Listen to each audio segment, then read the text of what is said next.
have a bone to pick with Witch Hat Atelier. What is its deal? What is its problem? Because I go from reading Witch Hat Kitchen, fun, whimsical, adorable, great time, to then reading the main story, and it is pain, suffering, and despair. Shirahama, I love you, but I cannot handle this up and down right now. Thank you to Mignatone, Mel, Zakti, TJ, and Mudet. Patreon link in the description for exclusive content and a weekly podcast. YouTube membership in the description. It's only $5, and it's a great way to support me directly if you feel inclined. Recently, I've had the pleasure of finally reading Witch Hat Atelier. I wasn't really sure on what type of video I wanted to make on it. I talked about the anime recently, which was my introduction to the universe, to the story, to all of these lovable characters. The anime is fantastic. It recently ended. I highly recommend you watch it, and if you have finished watching it, please go read the manga. It's very well worth your time. I was originally going to make kind of like a halfway video for the manga because I started to read it almost instantly, but I couldn't stop myself. I'm caught up. I read all 97 chapters in like a span of a week, and my, I guess, emotional volume or experience that I've had with the story is exhausted.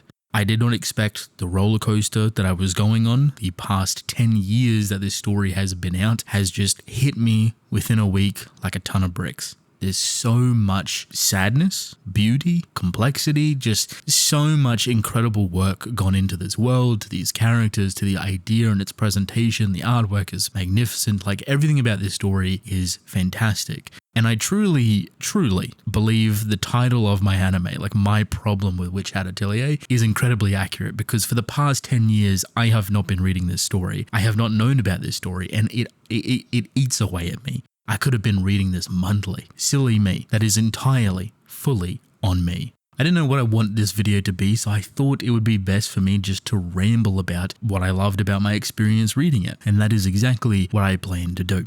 Let's start with a couple of different things. Pointed caps, the brim caps, the writing in regards to children, and this very obvious allegories and undertones of like abuse and CSA and SA and a lot of differing, troubling, traumatizing topics that plague this story very consistently. And thematically, it's very, very powerful. It's very strong. It's very depressing, of course, but incredibly well handled by Shirahama. She knows exactly how to represent these things in their worst states, in their most manipulative and toxic, and how to write them with a level of finesse and understanding that is also very respectful when it comes to people that are underage, specifically children. Witch Hat Atelier for me has been this really unraveling journey of what is the point of magic, what is the point of being a pointed cap and being a brim cap, and where this kind of fine line is drawn between them. And as you kind of push through the story, especially past the anime, you start to very rapidly open up to the world of misconceptions and mysteries, and like everything isn't as black as white as the anime kind of makes it out to be. This story, this magic system, the people within it is a lot more complex, a lot more palatable, a lot more flexible than you would ever imagine. And because of that, you get this really cool kind of back and forth balance between pointed caps and brim caps not actually being as good as one seems or as bad as one seems.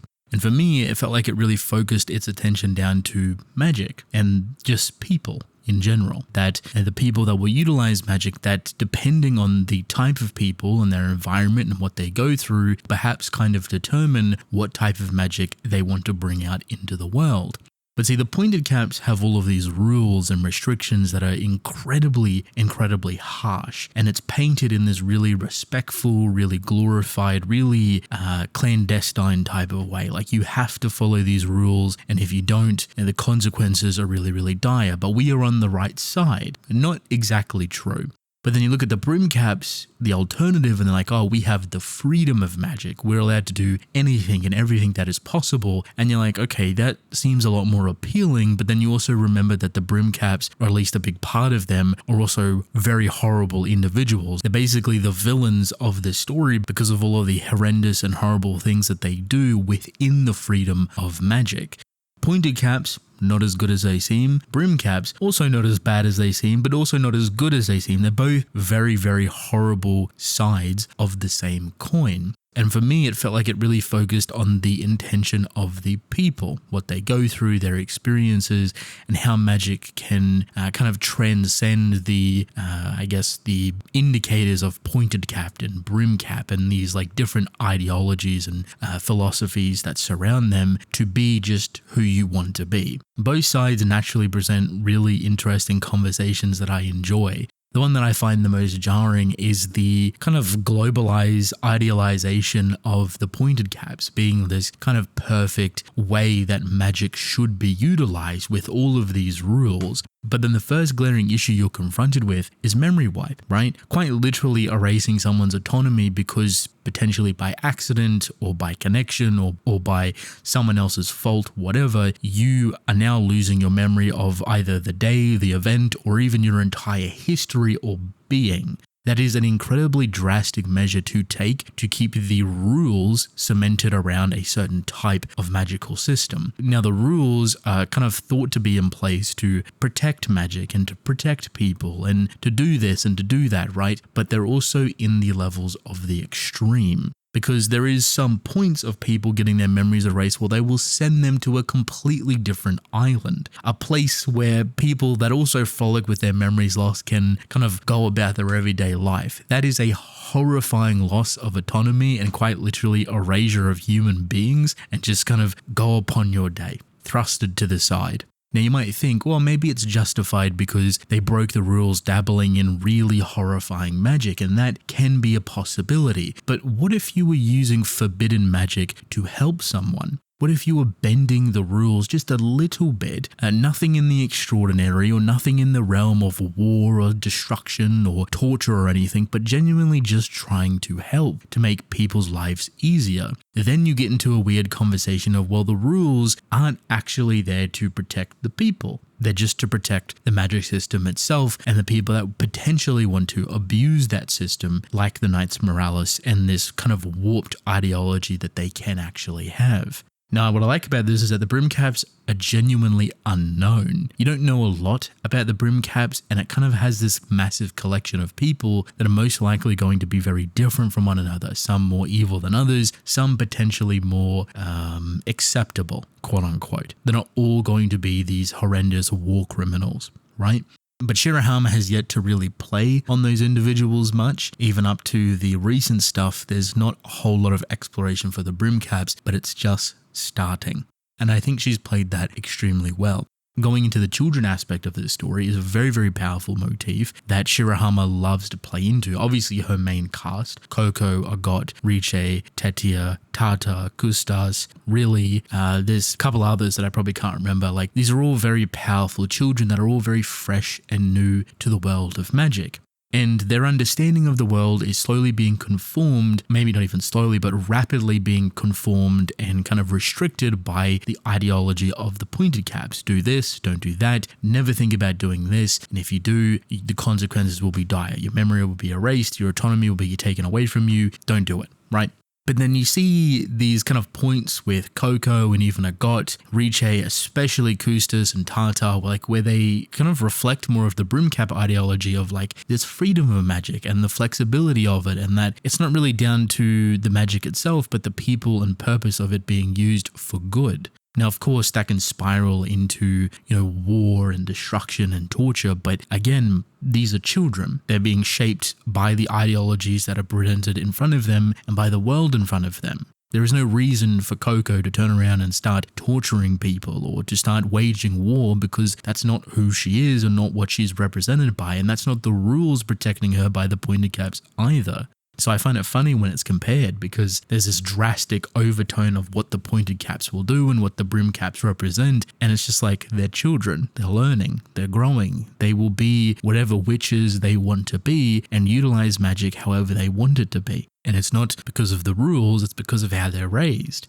Now here's the kicker. Now, would you ever guess that a majority of these children, both literally and in allegory, have been abused quite heavily. There is a whole backstory with Agot, with Riche, with her brother, really. There's stuff with Kustas and Tartar, obviously. Pretty much a majority, if not all of the children, have some version of manipulation, coercion, autonomy, abuse, going up worse and worse. SA, CSA, etc. It's a really detrimental environment, but it's never by the brim cap. It's always framed through this idealistic world of the pointed caps. It's very on the nose how Shirahama talks about it. It's not like she shows Riche or shows Agot's learning or shows even Lelouchi from the Knights Morales and her friend, Erwin, I can't remember her name, like quite literally shows you the torturous methods that they go through, and you're meant to believe that these are the good guys, right? All of the disgusting and horrible things that they go through, but they're still, for some reason, the good guys. Now, this doesn't mean that the brim caps are suddenly the best people ever, that they are correct. The brim caps are still horrible people. You see a version of it within the anime with the first brim cap kind of fight that you see. But I believe it's meant to be a powerful reminder of how kind of this world shapes and molds people, not just the rules that are in place, but by the people that are raising these children to become the next generation of witches. And that if witches can be kind and forthcoming and humble, they can become exceptional witches to bring hope to the people. Over the past couple of days, I've seen a lot of people, for some odd reason, downplay the allegories and the direct conversations that Shirahama has about the sheer level of abuse that a lot of these children go through. The heart of Witch Hat Atelier is the children, right? The reason this story works so incredibly well is because Shirahama has designed it around the intention of children and their perspective, how childlike they actually are, and how they're thrusted into a world, sometimes by force, to face very grown-up things. So they're kind of forcefully being put in positions a lot of the time to grow up quicker than they ever should be, to face things that they shouldn't have to. And it's a really difficult punch to take, but it's beautifully told. It's handled with a lot of care, and it's the reality of how fundamentally broken this world actually is. With all of this darkness and abuse and negativity and trauma, which are all very incredibly detailed and handled, the character work in here is absolutely insane. Like, I haven't gone through a story in a long time and just had to sit back and be like, wow, how beautiful, how sad, how traumatizing, but how incredible Shirahama has done with these characters.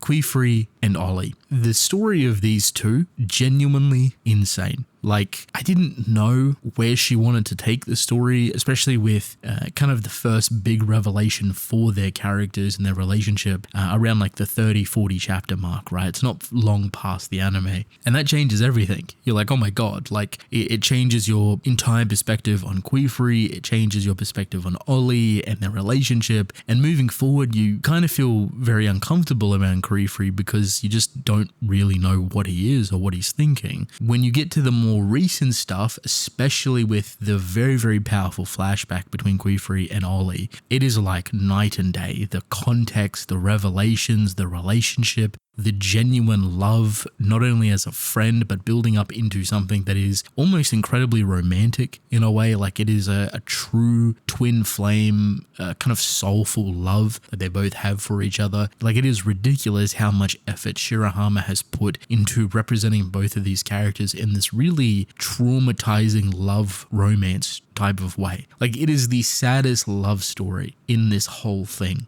And look, if people want to talk about allegories not actually being in the story, I genuinely think that there is marriage type proposals between Queefree and Ollie like 3 separate times. Like, there is such distinct moments where I feel like this is the point where you would propose to someone. This is the equivalent of giving someone a ring or your heart or your love, hands down. It might be really obvious to some, others might think it's really absurd, but to be honest, nothing will probably change my mind on that. After what I read with that recent stuff, I'm very much convinced that both of those characters propose to each other multiple different times. But I love that whole journey, that whole arc. Genuinely super, super sad, super well done, phenomenal. Coco is the bread and butter of the story. She is the main character. And I see a lot of people say that she gets backseated quite a bit. I'm not entirely sure I agree. Now, to be fair, I read the whole story in full. I haven't read it month to month, so that like waiting experience might be a little bit different. But Coco is incredibly present in the story, and she's also the line itself. She is the one kind of up and coming witch that is very proficient, very powerful, evolving very rapidly, that teeters on both sides of the world, the pointed caps and the brim caps. And Shirahama knows exactly what she's doing. She shows you quite literal interpretations of what Coco would look like with a brim cap. Right, and it started all the way back at the beginning of the story. Like it's very obvious when you see what she's trying to do with Coco, and her execution of it is just as incredible. It's not as forthcoming as you think it would be, though. It's not Coco kind of going into this big kind of methodical up and down battle left and right that like kind of puts her in obvious positions to be questioned. Instead, it's very slow. It takes its time to build upon Coco and her understanding of the world and her reflection with her characters and her friends. And you can see it change her piece by piece. And I think this is the best way to go about it because, again, Coco is a child. This would be a very different situation if Coco was an adult, mid-20s or whatever. I would think that her mindset would kind of be flipping all over the place, right? But Coco is learning. Not only is she a very new witch, but she also used to be a normal child, someone that was not a part of this world. So she sees both sides of the coin and how it's manipulated and interpreted and not shown to outsiders or the regular people who she used to be. Pretty much how people dodge and weave through it. She wants to push the limitations of the rules, and that gets her in trouble, but she's going to do it anyway because for her, as a witch, that is the betterment for people. It is hope incarnate. She is hope incarnate, which is funny because it's a phrase that originally comes from the Brimcaps. I love Coco's relationship with Agot. I also love Agot's kind of whole storyline. Even though it's fragmented here and there, there's a lot of reservation, a lot of like kind of hard stuck trauma that feels like it bogs her down for the entirety of like the early story, right? And it's really dense. Like you can feel that it's stopping Agot from being, you know, bubbly and open and even childlike. Like she's trying to grow up too quickly. She's trying to prove herself too much. She's trying to do this and do that. And for a lot of people, it's going to come off as like arrogant and like mean-spirited and this and that, right? But you see where she comes from and what she's gone through, and it's like, oh, I get it. Like, I understand why you feel like you need to prove yourself. I understand why you feel oddly threatened by Coco and someone potentially doing better than you. But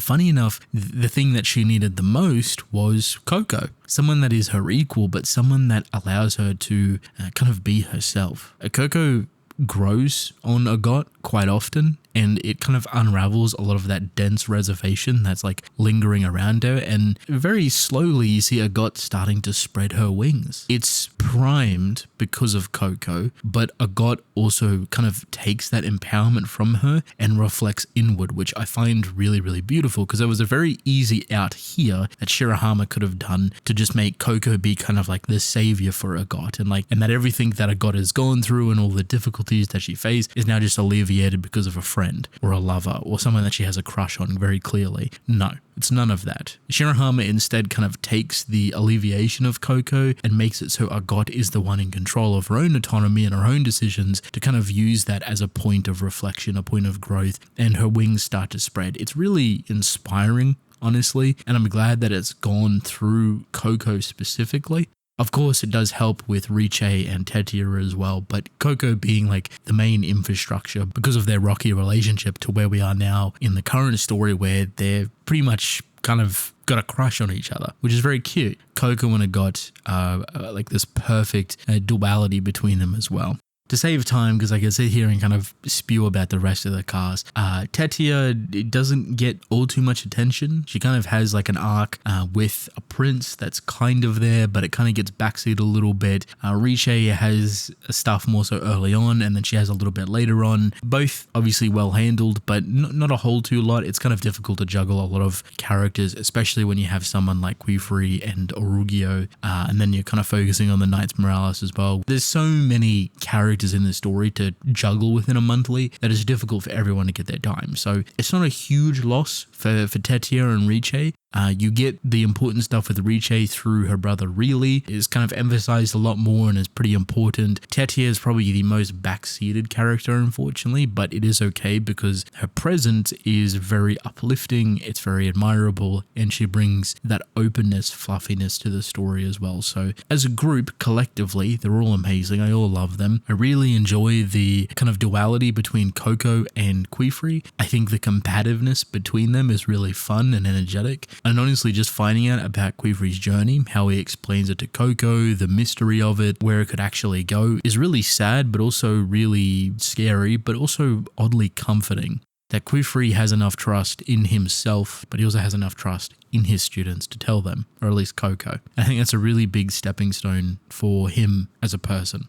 The artwork is absolutely exceptional. I love the little bit of evolution that's happened over the past years. I was curious on how it was going to change, but it hasn't changed all too much. There's some simplifications here and there and, style naturally changing over time, but it's still just as beautiful, just as crisp as ever. I really love the arc structure, basically reading it by the volume, which is a very impressive thing to do when you write the story to volume length as well within a monthly. So about the 5 or 6 chapters that release within a volume are kind of read perfectly. So when you get to the end of the volume, there's like a big cliffhanger or something. So it was very, very engaging to read, and I would recommend people read it by the volume if you can.